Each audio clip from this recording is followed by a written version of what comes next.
Producer Chris here, and your Ben Joravsky Show starts now.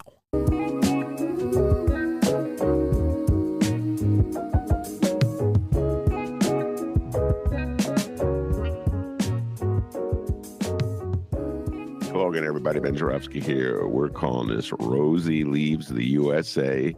Tuesday, and here's why. That's a mouthful. Rosie Leaves the U.S.A. My distinguished guest, Rummana Hussain, is standing by. She did not know I was going to open with this oration, and it's really one of her favorite themes that I'm going to be pining on: celebrities, liberals, white women, etc., and so forth. By the way, ladies and gentlemen, now because we're on Instagram and YouTube, thank you, Chris and Nate, and TikTok, you all see how Rummana's dressed. She gave me a little levity in the midst of all the gloom and doom of the fascist takeover of our country, which we'll be talking about to some degree with her outfit, particularly her hat. But anyway, so there's so much to talk about. There's so much horrific news out there. I'm going to avoid it for a while and talk about something relatively frivolous. And this was an article I read about Rosie O'Donnell, the movie star, talk show host, comedian, celebrity, announcing that she was leaving the United States to go settle in Ireland. She apparently has dual citizenship, but she's going to move to Ireland because the United States under Trump is nothing she wants anything to do with. And I don't blame her for leaving in any way. I'm not hating on Rosie O'Donnell for leaving. She had the option to leave. She's leaving. Rosie O'Donnell, more than almost anyone else in this country, has been victimized by Trump, if you will. And Trump has gone after her in very ugly and, misogynistic ways. So I don't blame her at all for wanting to get out of the country. So Rosie, God bless you. Leave the country if you can. It was the way she left that irritated me, I have to say, and I'll tell you why. It's going to sort of knit together some of the themes that Rummana and I will start the show discussing. She took a shot at the press. So she left the country. All right, there's a fight going on in America for our democracy. Right now, there's a huge fight. Donald Trump is openly violating the rule of law. He's contemptuously ignoring rulings by federal judges, almost like challenging them, daring them to come after him and do something about it. All right, we'll talk about this with Rummana. And so there's all kinds of reporters, valiantly writing up the story of Donald Trump in his assault on democracy, exposing themselves to ridicule, doxing, working under really tough conditions in this country. It's a really rough time to be in journalism, to put it mildly. And here's Rosie O'Donnell, as she's traipsing off to Ireland, saying, I don't like the way the press is covering the president, and they're not doing enough to protect us. I'm like, what are you doing to protect us? You're running off to Ireland. I mean, it's like you ran off. Okay, I don't blame you. I'm not hating on you for running off. But Lord, why are you taking a shot at the people who stayed and are actually fighting? That's really unfair. That was a cheap shot. And listen, I don't think there's anybody in Chicago more critical of the mainstream press than I am. Rummana knows what that is true.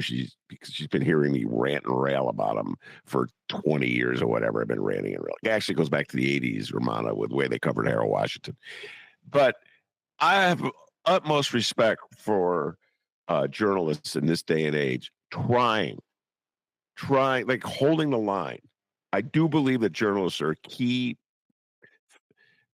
defense. I really believe that. Some of our local journalists are so biased against Brandon Johnson, it's laughable.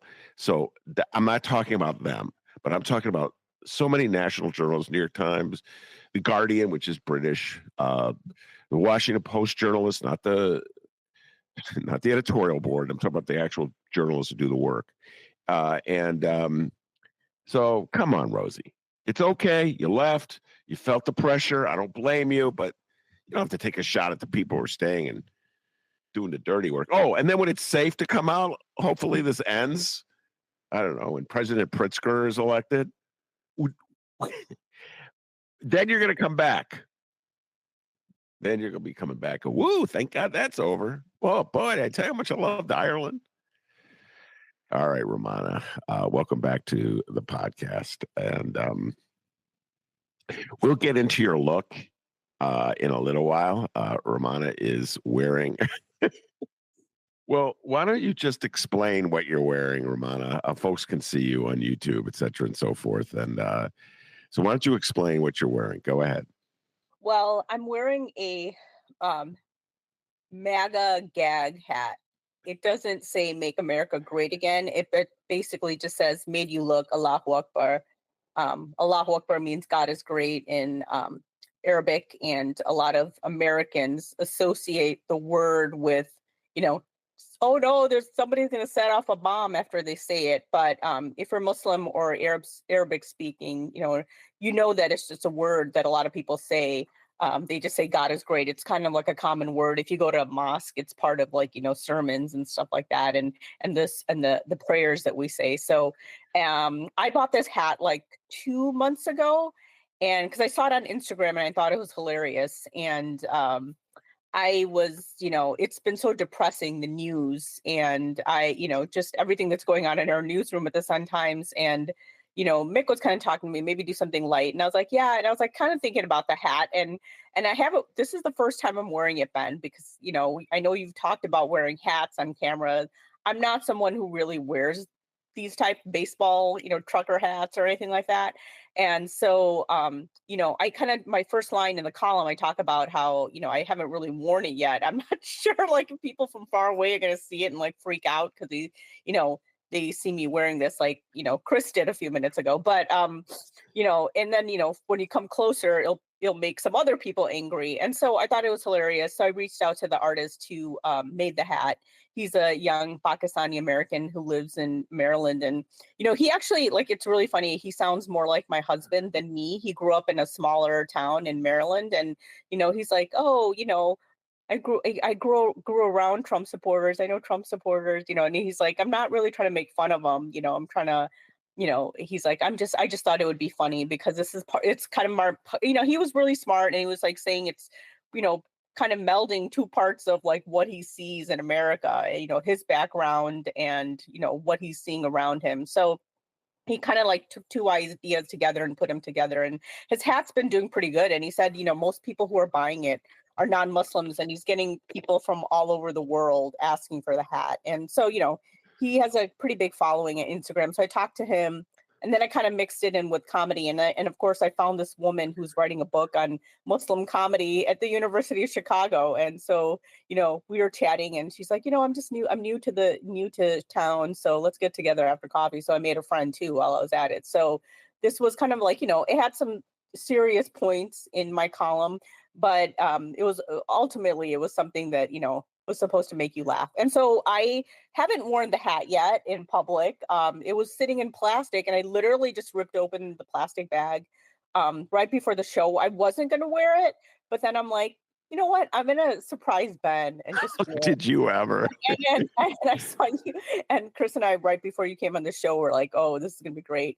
And you kind of like were drinking water, and you Oh, spit it yeah. out. So Oh, my that was goodness. funny. And then, it was perfect because I happened to be wearing a red T-shirt today, so Yeah. it matches my hat. And so, I really thought it was. I thought it would be a funny column, and nobody else has written about it, and so it kind of worked out. And being able to get in touch with the artist, and he was open with like talking to me about it and stuff. So that's the explanation of my hat, Ben. Well, it was a funny column. I read the column on Sunday. I ran on the Sunday's paper. Yes, sometimes I still subscribe to your newspaper and get it every day, despite what you're doing to the staff. Shame, shame, shame on the people who run the Sun-Times. That's me speaking, not Rummana. And so I read the column, and I thought, oh, it's a pretty funny column. And so I come on the show. My computer was really slow, ladies and gentlemen. Coming on the show was very frustrating. And I popped when the camera finally worked. I see Rummana Hussain in a MAGA hat. And folks, you could see this. I think, Chris, we got to take a picture of this and put it up on Instagram. We're going to put the clip on Instagram too, anyway. And in fact, we should put the clip to illustrate when the show drops. We should put the picture of Rummana in the hat. So, in fact, I'm going to take a picture right now, ladies and gentlemen. Just bear with me as I take a picture on the air of Rummana. Oh, there you go. I got it. Anyway, and the red shirt, she looked so MAGA. And it gets at the heart, really, that MAGA look that Donald Trump cornered, that image that he branded in 2015 and has turned it into the look of his insurrection. And to see somebody who is so not MAGA wearing the MAGA look, and then yet it just is jarring. And that's what yeah, that's what the artist, when I talk to him, like, when you see him, the kid is like this, kid with long hair. He's brown American like me. And he goes, it, makes people sit there and like scratch their heads when they see me. And he actually went to the inauguration, and he has this whole like other persona. Like, this guy's like a multimedia artist. He does music, he does hip hop, and he does all sorts of things. So he has this like persona where he plays, and he has a Southern accent. So he kind of was throwing people off. And so it's pretty genius what this guy does. And so maybe I'll share his Instagram page with you. So it's like this brown kid, this 29-year-old kid wearing a MAGA hat, and, South Asian looking. So, that was part of his whole thing. He said it was kind of like a social experiment when I was first, thinking about the hat. He said he came up with the idea in 2020 and kind of just posted on his Instagram page. And then he said he started selling it actually on the day Trump won in November. And so, yeah, it's like, that's the whole thing. Like, just a brown person like me wearing it. And, you said something, what the kid said, he wasn't intending to make fun of Trump supporters. And that reminded me of a bit I just saw, a clip I saw, I think it was on Instagram. Just follow me on this one, Rummana, you'll get a kick out of this. So Bill Maher, who we talk about on the show a lot, because I'm trying to figure out if anyone is going to rush to the bulwarks to save democracy. And Bill Maher is a little sketchy in this book. He's always trying to placate MAGA supporters. He's got contempt for liberals, and no, he really has contempt for the left and trans people. And so he feels compelled to show that he's even-minded in the face of this assault on democracy. Interesting transformation he has undergone in his career. So he's interviewing Don Lemon, the former CNN journalist, and somehow or other they got to their reflections on this Saturday Night Live skit in which Tom Hanks played a Trump supporter. He was wearing the MAGA hat. And when Kenan Thompson's character came to shake his hand, Tom Hanks backed off. Like he wasn't.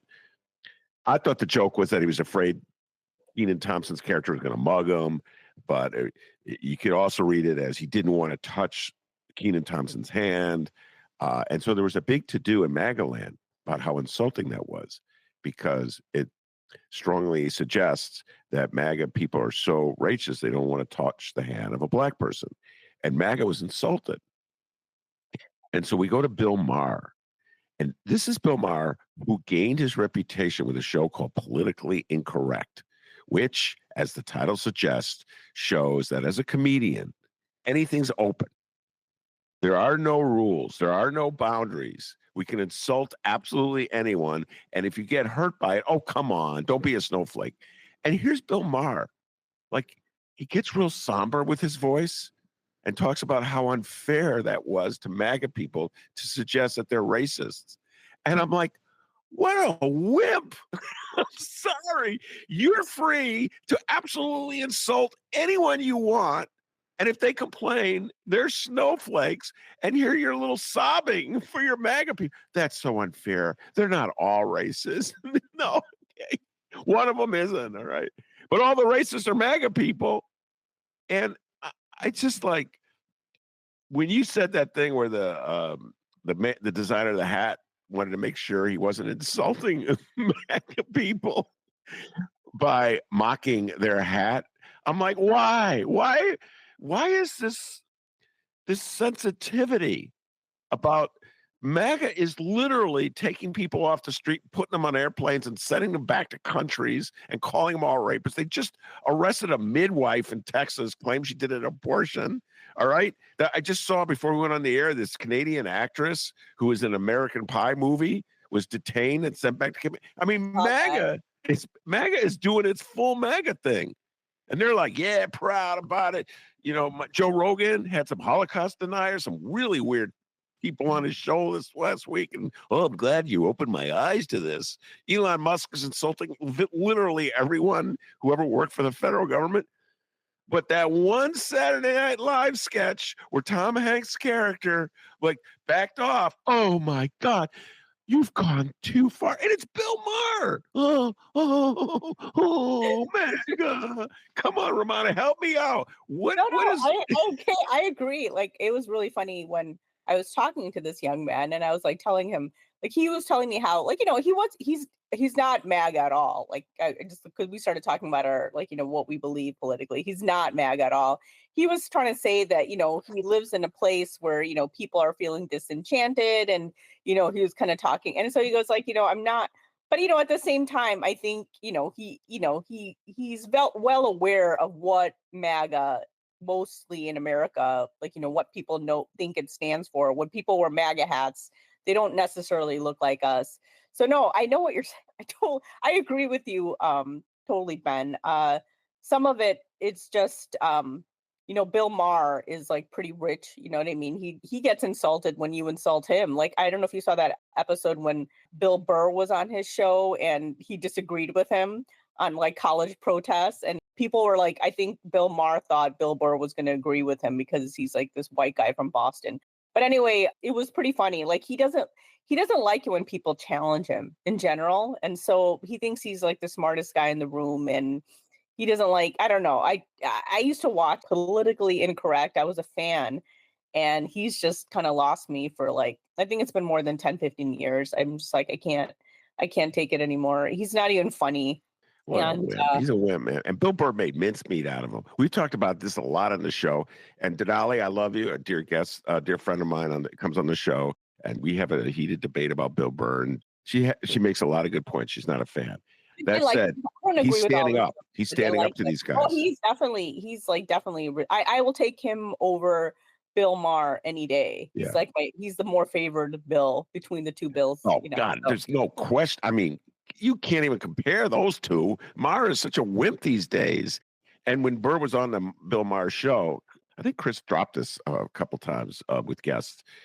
He he made fun of Bill Maher, and there was nothing Bill Maher could do, because you know how Bill Maher always acts like everything is so easy to solve. People, Dennis does a great Bill Maher imitation, Dr. D. I can't do it as well as he. People.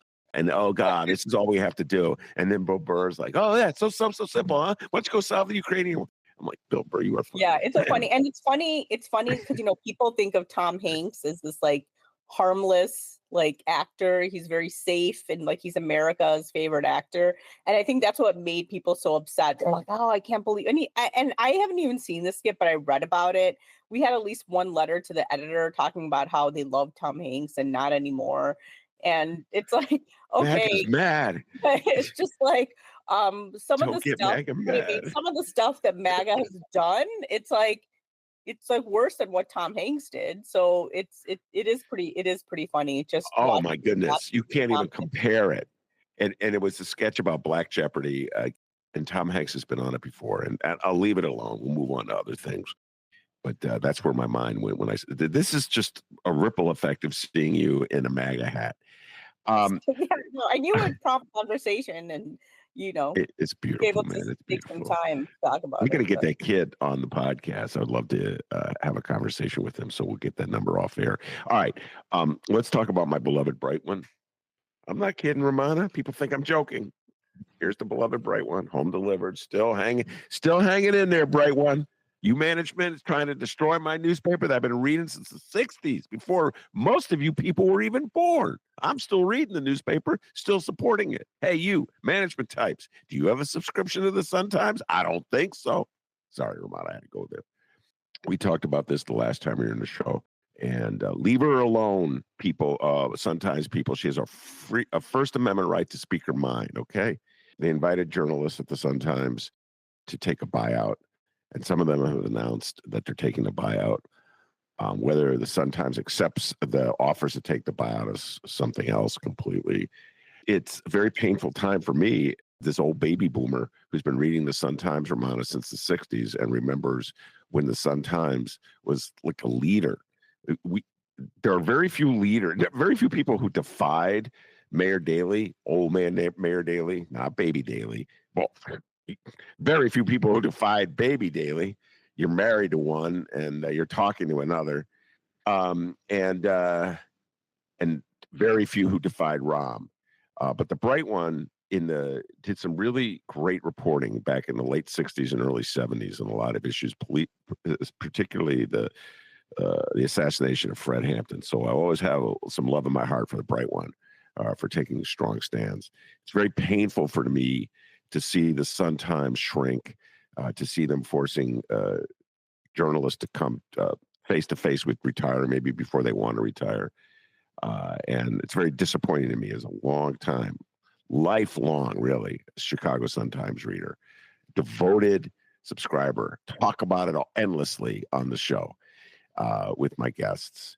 And I know it must be even more painful for you because not only are you a longtime Chicago Sun-Times reader, you're a longtime Chicago Sun-Times employee, and many of the people that have been taking buyouts or talking about them are your friends and colleagues, people that you really love and care about. So why don't you take a moment to talk about the situation with the Sun-Times and your thoughts? Go ahead. Yeah, the last couple weeks, ever since we found out about these buyout offers, it's been really unsettling and very depressing. You probably have seen some of the names that, people who like kind of spoke out and publicly who are taking the buyouts. That includes my boss, editorial editor Lorraine Forte. Rick Morrissey is one of them. Annie C. From the Sun-Times, who covers WNBA and women's sports. She's another person that's taking the buyout. There's a couple editors that I know who are taking it. Someone called me yesterday and they're like, don't tell anybody, but I'm taking a buyout. Don't even tell Mick. And, so I told Mick, I'm like, well, I can't tell you, so I want to be loyal. It's like, that's why part of the reason why I did even that column is because it's just been so sad. I write about serious issues sometimes. Sometimes I write about more, lightweight, levity. There's some levity in it. And I felt like I needed to write something that would make me, at least kind of smile or make others smile and just feel better. It's been very, very hard. Next week is the first time that, it's going to be without, I think, 30 to 40 staff members. Not everybody's on the news side. There might be some people on the business side, but the bulk of the people who are leaving are people who work on the news side. In terms of like the newspaper itself, that means writers, editors, others. And there's probably some names who I haven't heard, that I'll be surprised myself to see. And so some people are okay with their names being out in public, because people are saying that they're taking the buyout, they're letting people know. People are asking me about it. And then when I tell them other names, they're just like shocked. And I'm like, yeah, I'm shocked too. Management can deny someone's buyout offer. I know they've done that with at least one person that I know. And I don't know. I think we'll know more later this week. But Friday will be the last day for those whose buyout offers have been approved. And so it's like a really, really tough time right now for those of us who are in the newsroom. A lot of people are just feeling upset, which, whether they're leaving or staying. Sometimes I wonder I'm thinking to myself, like, am I making the right decision by staying? For me, my strategy was, well, I can keep writing my columns and try to figure out what I'm going to do next. I was telling someone, I'm married to another journalist. I'm not like, rolling in the dough here, like, so like, and so I'm like, okay, I'm married to another journalist. And, the buyout offer, once the money runs out, will I have a job or will I do something? Will I be forced to do something I don't want to do? So my strategy was, well, at least, I don't know what's going to happen to the Sun-Times, but at least I can still write. That's just my goal, to at least write a column once a month. I'd like to do it for more than once a month, but for now, at least I get to like have my voice out there. That's just the way I see it. I don't know what's going to happen in the future. I've been assured. I want to say assured, and like I've been told that yeah, you can keep writing your column once a month. But I still don't know details of what exactly I'm going to be doing. Because there's going to be quite a few people, even on my team, who are going to be gone. I can tell you that. And so there's going to be a lot of changes in the Sun Times. And I don't know what's going on in management's head. I'm not in management, but I know on our end, like this means people who are reporters, editors, everybody just feels like gutted right now. Yeah. And it's just like a sad feeling. Like every weekend, like I've never been someone that would, even when I'm, you know, it's like a bad time at the paper, like, I don't want, some days I haven't been wanting to work in the morning. I'm just like, Lorraine, I'm not going to see you next week. And Lorraine's been like a champion of mine. If it wasn't for her, I probably wouldn't have a column. And, she's just always been very respectful.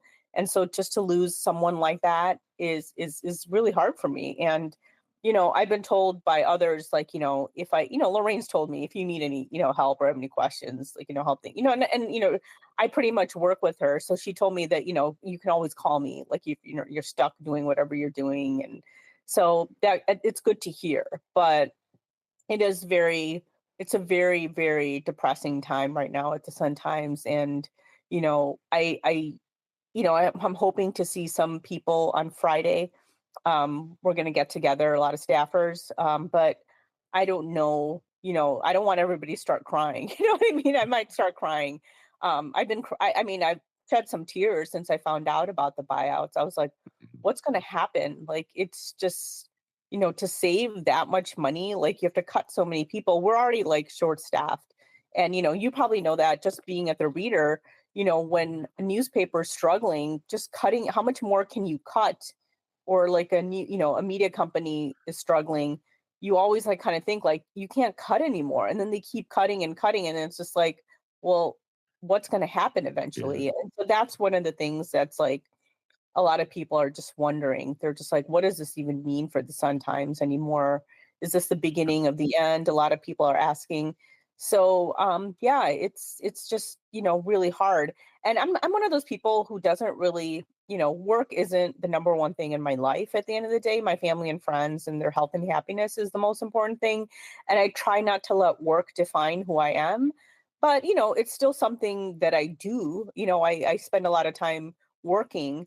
I just don't want, I just don't want certain things to change. I still think news is really important. And especially given, the current climate in our country, it's like the fewer journalists we have, the more, I think, the more, dangerous it's going to be. Like, there's, where are there going to be the checks and balances? And Yeah. like you, Ben, I criticize mainstream media too. Don't get me wrong. I've always criticized mainstream media. And that's kind of one of the reasons I kind of stay in it. I'm like, well, if I don't, like a lot of me, like people like me and other people from marginalized groups feel like, well, if we leave, then what's going to happen in the paper? What's going to happen to like the way people cover our communities? So these are just kind of questions we have, and we feel like we have to stay for like the good.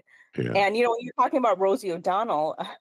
I always find it funny. I mean, that's great if she can go to Ireland. I love Ireland. I think it's an awesome country. But I feel like a lot of people who say that, they're people who wouldn't be hurt by the Trump administration because of who they are, and it's usually people who are privileged. And my feeling is, I don't know. I mean, maybe there'll be a point where I'm going to be kicked out of the country, or, that could happen, or where I'm forced out of the country. But right now, my feeling is, well, if everybody leaves the country that, doesn't like what's happening in the administration, then who's left? So I kind of feel like there has to be people who have to stay and resist. And I feel like when you have fewer journalists out there, it's like, who's going to be like, and I'm not saying all journalists are doing the perfect job and resisting or like, and covering Trump. But, the way a lot of newsrooms are organized right now, it's like you're making that harder to do. Yeah. So it's a really sad time right now. It is. And I'm going to stick to national coverage because I feel that the local coverage in Chicago is a whole different ball game. The bias, the way it works in local coverage, it's much different. So I'm going to put that to the side and stick to national coverage. And with the exception of Fox, which is just a bunch of cheerleaders for Trump, I'm more or less encouraged. I'm like beyond encouraged by the coverage that, like I said, I can name 5 papers that I follow, and then there's like the new form, the Substacks, the journalists who've left mainstream newspapers and have gone out on their own, much like I have, and I find that very encouraging. And I'll just speak an obvious point here. So, like the big hits on Instagram, you'll get the Daily Show and Jon Stewart, Trevor Noah before him, and the celebrities, Stephen Colbert, et cetera, and so forth, and they have these witty put downs of Trump, and they do a good job of exposing some of the hypocrisies. They're getting their news from newspapers. Yeah. You think Stephen Colbert or Jon Stewart is digging out this stuff? No, you know what they do? Okay, they're not like me. They don't have an actual newspaper, I suppose, but they're on their freaking phone reading a newspaper and reading the work, and it costs money to employ a person. And the old means of raising money for the media has been destroyed by Google and Meta, and I could go on and on about this. And so every newspaper in the country is struggling to figure out a way to pay its bills. And most of them are passing the hat. The Sun-Times has been passing the hat for I don't know how long now, several years. I get emails, solicitations all the time. I go like, I am a subscriber. You realize it. I'm still getting solicitations. So I do not know. I don't know how we can afford to go to a country, to have a country where there are no journalistic checks and balances. You can't depend on Congress. We just saw last week the Democrats lay down and roll over in that filibuster vote, which we talked about it at length with David Ferris last week, Rummana. So I don't know. This is a really challenging moment for our democracy, and not to have journalists covering it and holding them accountable. It's a truly scary thing, and that's why Trump is always calling them, and J.D. Vance are always saying that journalists are the enemy of the state. They want MAGA to hate us, but we're supposed to feel bad about MAGA's feelings. Are sorry, Bill Maher.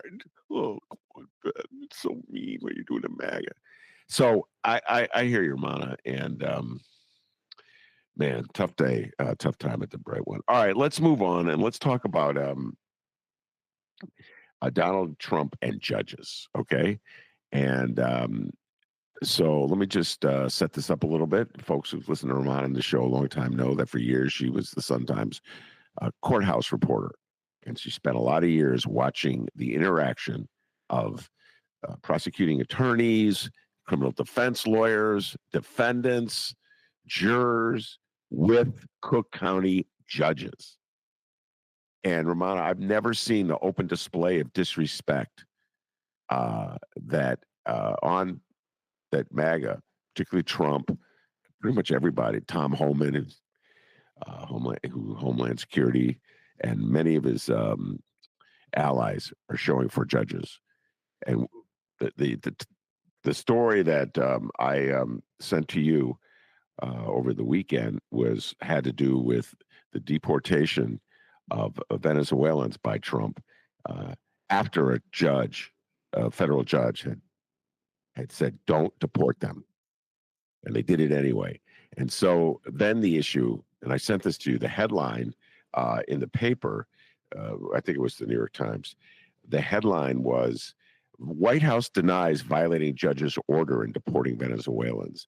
And then I wrote you, I'll look on the bright side. At least they feel compelled to deny violating the order, as opposed to saying, yeah, we did it. What are you going to do about it? Yeah. So I would love to hear your thoughts. Have you ever seen this amount of contempt directed at a judge when you were covering the Cook County Courthouse? No, I mean, people complained about judges, and they'd be like, one time I had this judge, who too, who yelled at me while I was sitting there in the courtroom, and I was just like, "What?" And he was really nice to me off the bench, and then other prosecutors were just like, any defense attorneys are like, "Oh, he's like that." You know what I mean? They'll say stuff about judges, but in court, or just like publicly, they're not going to go around and slam judges. These are lawyers that I know. And if they do like slam, or they think they made the wrong decision in something, there's some sort of decorum. And you know what, honestly, there are some judges who you're just like, what are they thinking? Not to say that all judges like seem to make the right decision, but it's kind of like, there is a decorum. I've never seen anybody say like, well, judge, you said that, I don't care, and you do see people like arguing sometimes with the judges, and judges like, kind of berating, like, but usually when the judge is berating someone, you don't get the same pushback from the attorneys, from what I've seen. And sometimes I used to feel bad for lawyers kind of getting, beat down by a judge, like sitting on the bench with their black robe on and stuff like that. And yeah, there's just a level of respect, and and I'm not saying, like, again, there are not judges in this country and in our history of America who've made the right decisions. So that doesn't mean they're not above, criticism. But yeah, the way this administration is, and then when you sent that to me, I was I forgot where I was. I might have been, I think I might have been in my exercise class or something. And I just said something like, beggars can't be choosers. And then now I realize what you were trying to say. I guess I was saying like, oh, I'm glad, the judge interfered. But yeah, you're right. At least they're not saying like, we don't have to listen to you judges, instead of just saying that they're denying that they weren't listening or something like that. Yes. So yeah, I guess beggars can't be choosers. At least we got that right. So no, I totally agree. I mean, I do wonder, at some point it's just going to be like, there's no like rule of law. You know what I mean? Even when you don't agree with the judge and the judge says something, like there's a manner to do it. You appeal a decision and things like that. But this seems like this administration is going to be like, well, the judge said that, it's okay, I can do whatever I want. Right. So I don't know. I know with this instance they didn't, but I'm just saying in general, I wouldn't be surprised if that's something that we see in the future. Oh, we're heading there. And yeah, we're heading. I'm looking right now to see. So, for instance, today, this broke while we're recording. Chief Justice John Roberts spoke hours after President Trump said that the U.S. District Judge should be impeached for blocking the administration's efforts. And he, without due process. And Roberts denounced Trump's comment. And this is an important point to make right now, where we stand right now. Donald Trump, pretty obvious, his administration defied the judge's ruling. And then they try to draw a distinction between a verbal order from the bench and a written order. And they essentially said, yes, the planes took off after you made your verbal order, but we're not obligated to follow a verbal order. We're obligated to follow a written order, Rummana, which makes absolutely no sense. The verbal order is what's delivered, and then comes a written order. So what they were cooking up an excuse to avoid saying, yeah, we defied you. And this is my point. At some point, they're just going to go, yeah, we defied you. What are you going to do about it? And that will be a face-to-face crisis, the likes of which that I've never seen. Yeah. And I was talking to someone yesterday who's in the publicity game. And what she said, not that she believed it, but from the publicity game. And she said, well, Trump will say they're rapists. So what do you care? Yeah. What do you care? First of all, we don't, it's kind of rich, Donald Trump. I know. Rapists. Hello. Yeah. Hello, Donnie. But at some point, you can't. You have to offer some proof. We don't even know who the people are that were deported. Oh, I know. They're faceless, nameless people. How do we don't know who they are. How do we know they're Yeah. rapists? I Go mean, ahead. yeah, you look at the student from Columbia College, Mahmoud Khalil. I mean, he just protested, right? I mean, I know people are saying, including the Chicago Tribune, that he's a Hamas supporter, but where's the evidence showing that? And so, what is the line? Like, what can you do? Whatever you do to anger the Trump administration, like you protest. I mean, I think it was 2 days ago that JD Vance, there's people protesting the Social Security cuts, and he was just like, "Don't you people have jobs?" Because it was in the afternoon, and it's like these people, like anything that any sort of dissent is just going to be greeted with, well, if we can deport you, we'll deport you. It doesn't matter if you're a green card holder. I mean, I think there's going to be a point where if you're American, they could, like, they could try to send me back to India or something, or I don't know. I'm a child of immigrants, right? And to a lot of people, when they see me, I'm not an American, no matter what I tell them. So I don't know. I don't trust this administration to, like, follow that rule of law. Like, if they saw someone that looked like me that protested that was born in America, I don't know what they do. They could jail them, right? And they don't have to prove anything, because we don't know any. The Mahmoud Khalil didn't even, like, break any sort of laws, but he was just taken, and now I think he's in Louisiana. He lives in Manhattan, and it's just despicable. So I don't think, and then some people are okay with it, right? It's like they're like, oh, they're like defending it. Yeah. People that you would think that shouldn't be defending it are defending it. So I don't know. It's a very scary time, and this administration is just going to do what it wants to do. And if someone's going to insult Donald Trump, or he feels like slighted by them, he's going to go after them. Yeah. I mean, like, I think Chicago is, when it comes to, like, funding federal funds and stuff, I mean, I think Chicago's has always been on his shit list. It's the one place where he was booed out of town. And ever since then, he's just been ripping on Chicago, and which is code for black people, right? Yeah. So it's scary, and I wonder, like, is anything gonna happen in Chicago? I'm happy that I live in a city like Chicago, in a diverse place. That's the one thing that kind of makes me feel a little better. But it's like a scary time. I was telling my husband Mick, I was like, I'm even scared to, like, start political conversations with people that I don't know that well, because I'm scared to find out what they really think and believe. So I just feel like my conversations with people that I know on a superficial level, I just don't know if I want to talk to them that much. So I'm a talker, but I'm sometimes scared that people are going to disappoint me. It's kind of like with the celebrities, when you find out that they have certain views that you don't like, and then you end up, like, not liking them at all. And then and you don't want to listen to like, watch their movies, or, like, and I know, you have to separate the art from the person, but a lot of times if someone has really, like, views, like, say that they don't like brown people or black people, it does kind of turn you off. And so I feel like with my fellow Americans, I'm just scared to know what they really think, to, like, ask too many questions. Yeah. Yeah. Sometimes ignorance is bliss. Um, I I'll put it to this way: the most obvious point I can make here, there is no consistency to the attitude that Americans have when it comes to issues like this. They bend and their supposed principal beliefs to fit whatever need they have, and this is just a common human behavior pattern. I talk about some of my favorite themes on the show. I think that MAGA is probably as openly guilty of this as any political force I've seen. And this is an essential point I can't make enough.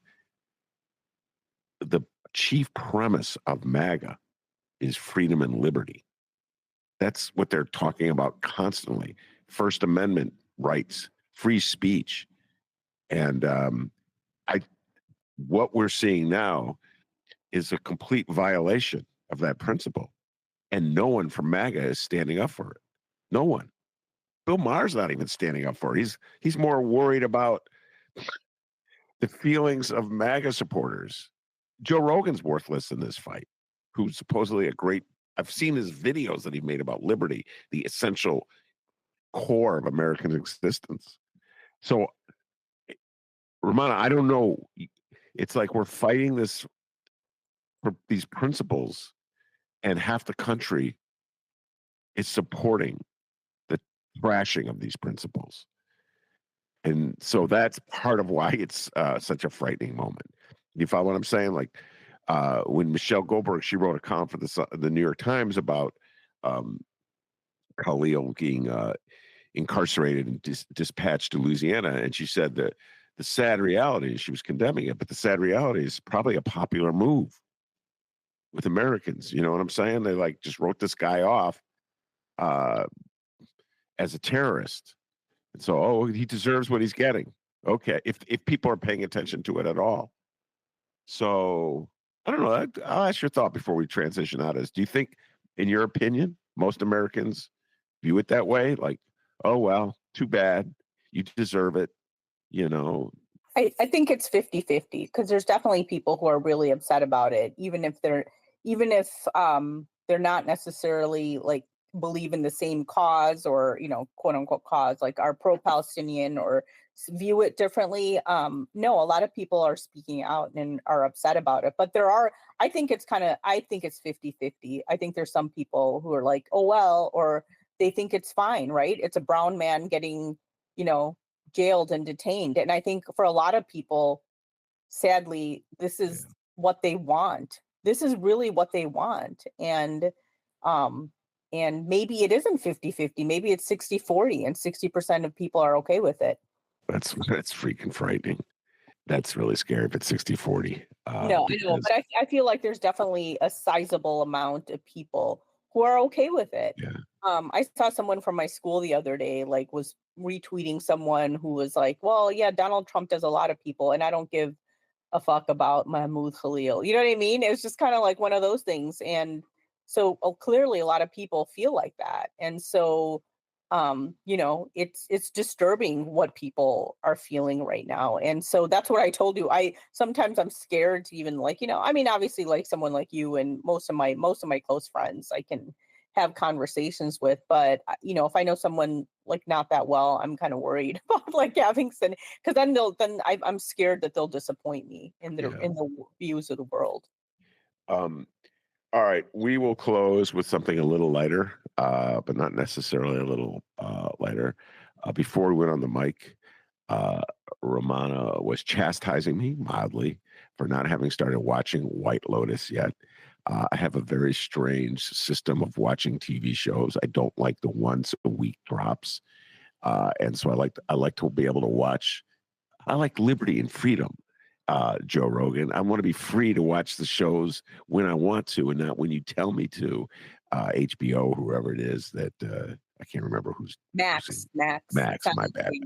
Yeah. I humbly apologize. I'm joking.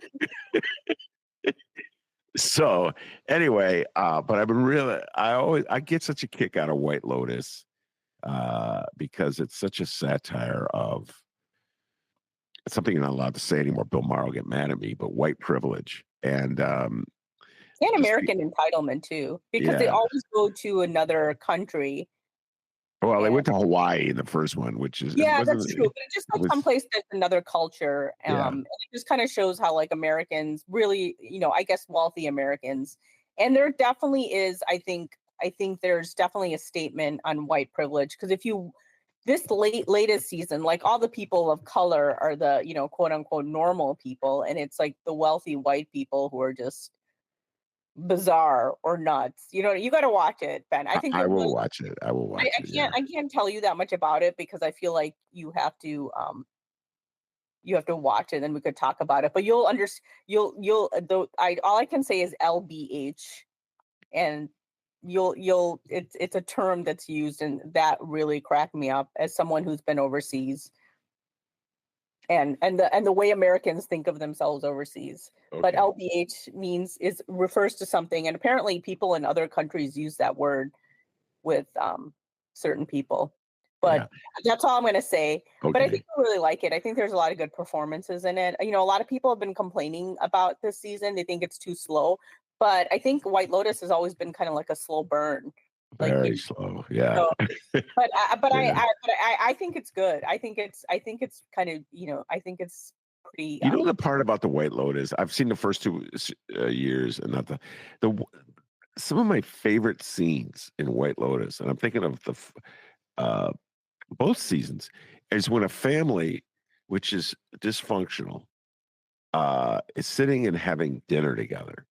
Oh, you'll see a lot of that. Yeah, and there's so much dysfunction in the family, and there's so many like secret uh, jealousies and rivalries and resentments that have been lingering for years, and and it's kind of painful to watch. The first year with Steve Zahn, it was excellent, and then oh my god, the second year with the guy who played Michael and Michael Imperioli, yeah, he was played Christopher in The Sopranos. He was so excellent as what a hypocrite in so many ways, and he just I don't know. He was not really a likable human being, but in some ways I felt sorry for him.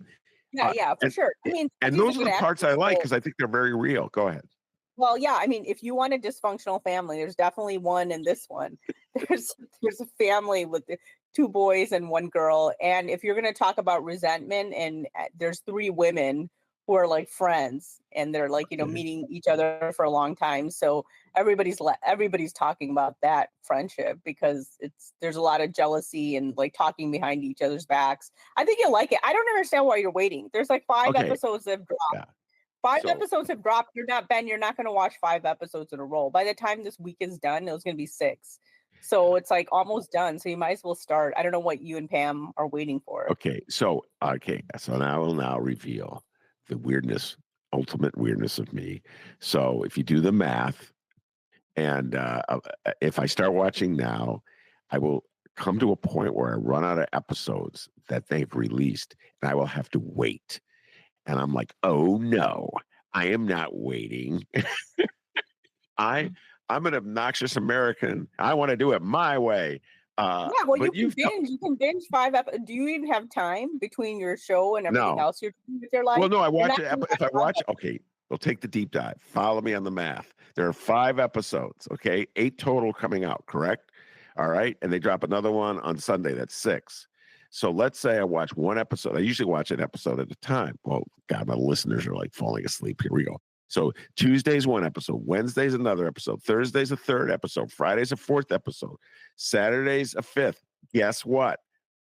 Sunday I can watch 6. Now there's 2 episodes left. They're not up. I have to wait a full week. I don't want to wait. I want to be able to watch it. Anyway, I know I have a lot of issues, ladies and gentlemen.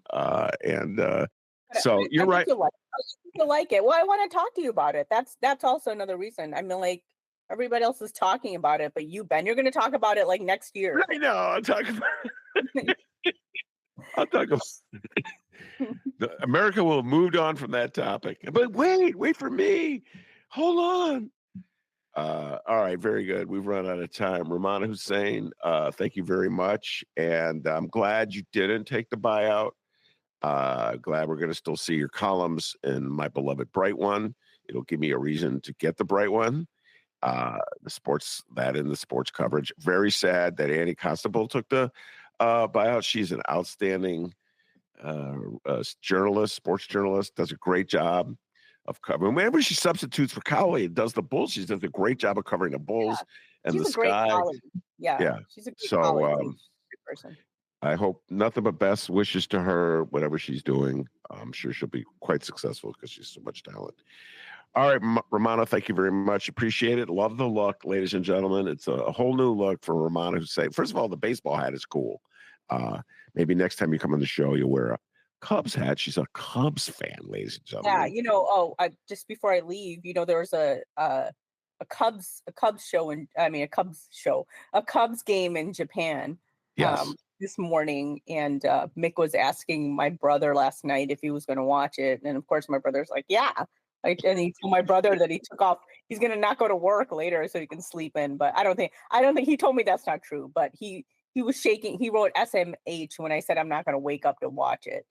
And I'm like, even Mick's not gonna watch it. My father-in-law definitely, like, he gets up that early, so I think he was watching it. But I think my brother got up to watch it. I personally would rather sleep. I told Mick last night, I'm not a sports fan like you and my brother. I would rather have my sleep.